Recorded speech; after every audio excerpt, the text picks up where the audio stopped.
What's up, everybody? It's your favorite overproduced character's favorite nerd, and today we are looking at the Magic Square Legends class Bumblebee. Not to be confused with the New Age one, which I may or may not have on deck here in order to do a versus. Anyway, of course, this is all known to me from Robert D, my Legends connections. So without much further ado, let's just go ahead and get started, and there's no better place to start than with accessories. And there's not a whole lot to talk about, mind you. There are 4 rubber tires that he comes with. This is obviously replacement pieces should yours bust. Whatever the case may be, they gave it to you, so you have it. And he comes with a blaster, because how else are you going to kill Decepticons if you don't have one? You'd have to do it with your bare hands. Bare hands. Anyway, so he comes with that. It's no paint whatsoever. It's a decent enough little sculpt for what it is in gray plastic. And he can hold it just fine. The gun is supposed to be stored, I believe, between the 2 thigh swivel openings for the mushroom peg. However, it doesn't work great. It's a pain. I would just kind of go without if I were you. You can also tab it into the front bumper, even if you just have it facing. So, I mean, obviously, it's not great. It's not optimal, but the whole works, so to speak. Let's talk about the figure. It's a decent little head sculpt on the guy. Nice little friendly little, like, there's some character in there. I'm not mad at that. The gray, black, I think, in the mouth, so to speak, and blue on the eyes are all painted on. Articulation-wise, it's a swivel. So that's what you get there, which is fine, I think. Then we have some blue painted on the chest for the windshields and such. And let's take a look at the waist. And no ab crunch. So you get a swivel, no ab crunch. For the shoulders, it's a ball peg. That'll get you out to 90 degrees. And the swivel around the ball peg, 360. You get a bicep swivel right above the elbow. Speaking of the elbow, you get a single hinged elbow that gets you a little bit past 90 degrees. The wrists are on a ball peg, so you get a swivel. And then a little bit in, out, so to speak. A little bit of sculpted detail there. Nothing to write home about, but not hateful either. Same for the other side. The yellow is painted on to match, which is a nice little touch. All right, moving down the figure, we have T-jointed ball joints for hips. I'll back out a little bit more for the full Van Damme. Forward and back for the full Monty. And it swivels around the ball peg a bit. And on top of that, you get a cut joint for a proper thigh swivel. And knee. It looks like a double hinge, but I can't get that upper hinge to go. It's double jointed, but I can't get the double joint to work properly. There it is. For the full range, so that's nice. Little sculpted details at the top of the calves or shins, that looks good. Ankles, not really a tilt up nor a tilt down, but you do get a pretty significant ankle rocker. And then the details, the car details are painted on, which we'll talk more about in alt mode. And there he is from the back. So, pretty well done little unit. Size comparison wise, there it is with our usual suspects. The Legends class Stunticon from Combiner Wars and Iron Factory Old Scale Blaster. And there it is with the Iron Factory Tarn. So I'd imagine it'd fit in pretty much exactly where you want it. So let's get it transformed. Spin the waist 180.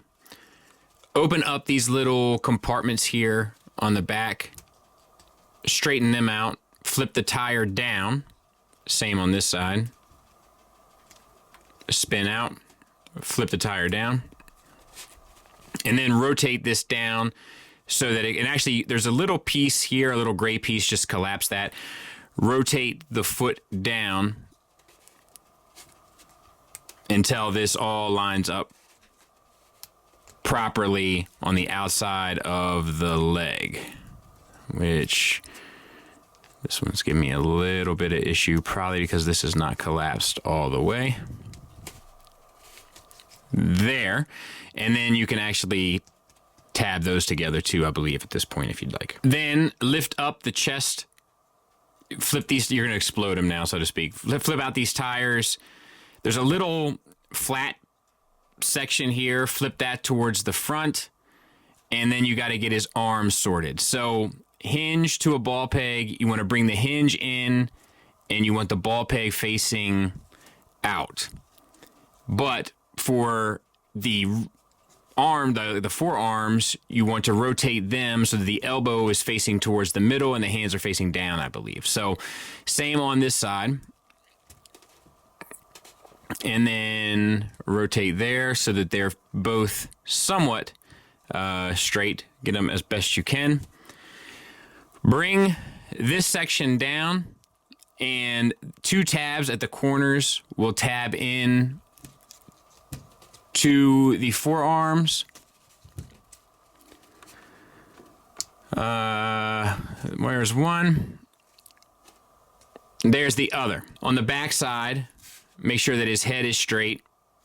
Tuck his head in there, and then collapse it so that those 2 tabs meet up with the female in there. And now you got to bring it all together. This piece rotates independently, so rotate it around.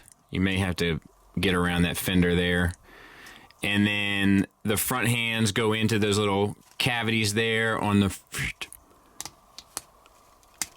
And then these tabs line up there. Same for this side. And then the back, just make sure that that's closed up. Then take your spare tire, flip it down, rotate it 180, and plug it back in. I'll clean it up. We'll take a look at it.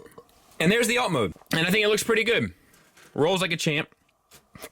Rotating the tire is like one of those things that they probably didn't have to do, but I think it does make a difference that they did do it, so I applaud them for that. The blue is painted on there nice and clean. We got gray on the front. That's done well. I mean, what else do you want? It would have been nice to have maybe a little bit more details on the back of the vehicle, but that's really it. I don't think there's a whole lot else to say. I will bring in, of course, our dear friend Tiger Tracks, just so you can see what they look like together. I feel like that's always important.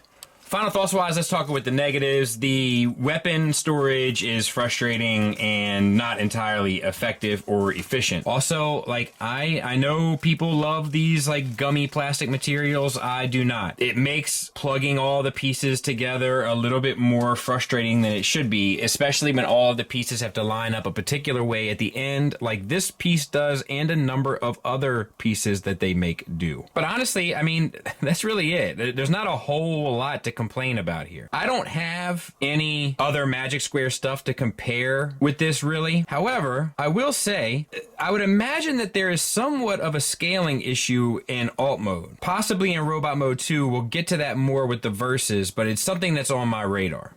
Positives wise, there's a lot of good here. The articulation works across the board. No real issues there. There's not a ton of paint on them, but all of the paint is specific, purposeful, and works for the overall design of the character. Little things that they did they didn't necessarily have to do, like painting the yellow on the forearm to connect that little spot there. Probably would have worked well with the gray, or not well necessarily, but at least fine with the gray. But they took it upon themselves to add in that extra little bit, and it does help. It comes with replacement tires should something unfortunate happen to yours. Once again, just another little thoughtful thing. And the engineering is relatively straightforward with a pretty decent looking alt mode. So there's not a whole lot to complain about here. There's not a whole lot of reasons that I would have to suggest that you do not pick this up. So I suggest you pick it up if you like the character, if you're in for the Magic Square scale, or you like little Transformers or Bumblebee. There's enough reason for any of those to go ahead and pick it up. Pretty well done little unit. Thanks for listening. Thanks for watching. Until next time, take care.